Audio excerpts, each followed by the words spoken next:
I like you must have a business card. Well, yes, I do. Thank you. You do? At 13, you have your own business card. OK, that's a nice start. I'll get in touch with you later. Sure. What do you do? Oh, well, mainly, I like to call myself a software and cognitive developer because I love developing with cognitive computing and artificial intelligence.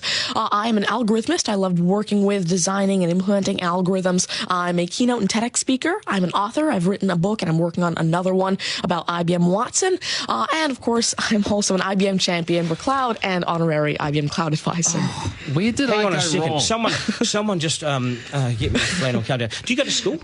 Well, I'm currently homeschooled in grade 8, going to grade 9 now. Wow. Okay, so you're bright. Artificial intelligence, it's taking over the world. Is that fair to say? Well, you see, that's actually one thing that I believe a lot of people have, this sort of misconception that artificial intelligence is this technology that was made to replace humans, that really everything we do, whether it be, our jobs or whatever we do at home every day. But really what I believe is that artificial intelligence was developed and is continuing to be developed for the sole purpose of really augmenting our life and amplifying our skills or capabilities and what we can do every day. But what about when the computers actually learn that they're better than us? Well, you see, that's sort of called the singularity of artificial intelligence, at which point artificial intelligence has surpassed human intelligence to the point that we cannot control it. But really what I believe at this point, artificial intelligence, I won't go into the details right now since we're limited on time, but the thing is right now, artificial intelligence itself as a technology is so foolable and so primitive that either A, we won't reach that singularity point, or B, if we do, it's a very long ways off. Do you understand that, Mark? No. I couldn't. I wanted to take notes for the exam at the end of it. You lost them in the first sentence. Could I perhaps offer you a golf ball?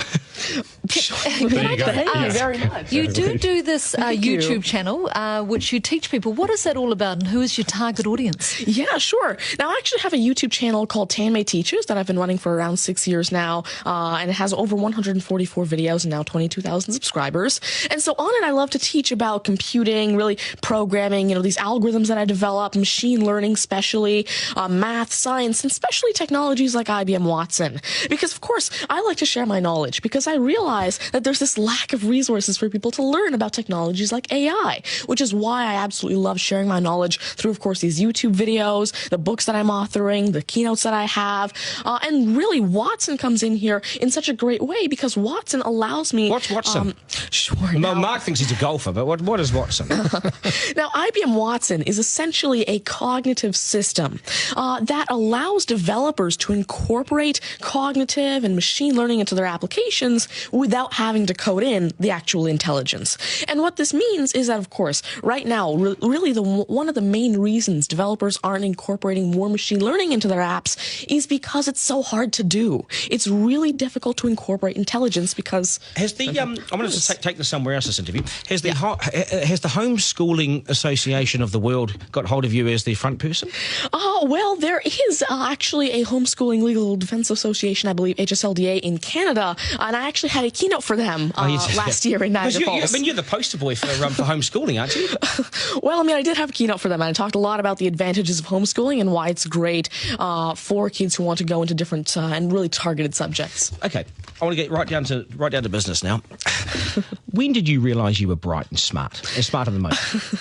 Well, I originally started coding when I was 5 with simple languages like Fox Pro and Batch. But eventually, at 9 years old, I had my very first iOS app accepted into the Apple App Store called T-Tables. But did your mum and dad do something to you between 0 and 5? They plug you into the wall? What did they do to you? At 5, you were coding. Are you smarter than your mum and dad, by the way? Oh, already? Well, I have...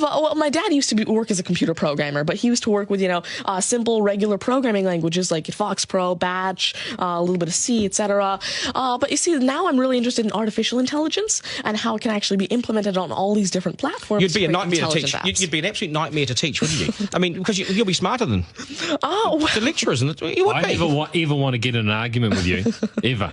But I would like to see you on a quiz show because I think you would nail that. Well, you see, there is one thing that I've been working on, and it's essentially an app called Ask Tanmay, an NLQA system, And so essentially, it's a system that can take your natural language questions and answer them for you using Watson and artificial intelligence. And actually, the original reason why I made Ask Tanmay, there's an Indian version of the Who Wants to Be a Millionaire show called KBC, which I originally wanted Ask Tanmay to play. So that actually ties in quite a bit with what I wanted to do. It's nice to see you. Do you get because you're homeschooled, you wouldn't go to school dances and things like that, would you? School socials and things? Do you get well, I actually used to be regularly schooled until grade 6. Right. Then I became homeschooled, and so of course I still do have my This is friends still from a school. victory for public schools. Take that golf ball and bring it back to me when you've actually worked out a way in which it'll always go straight.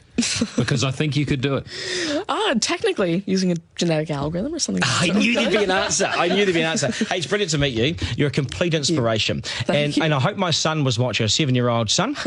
Message to Buster Garner, you got work to do, mate.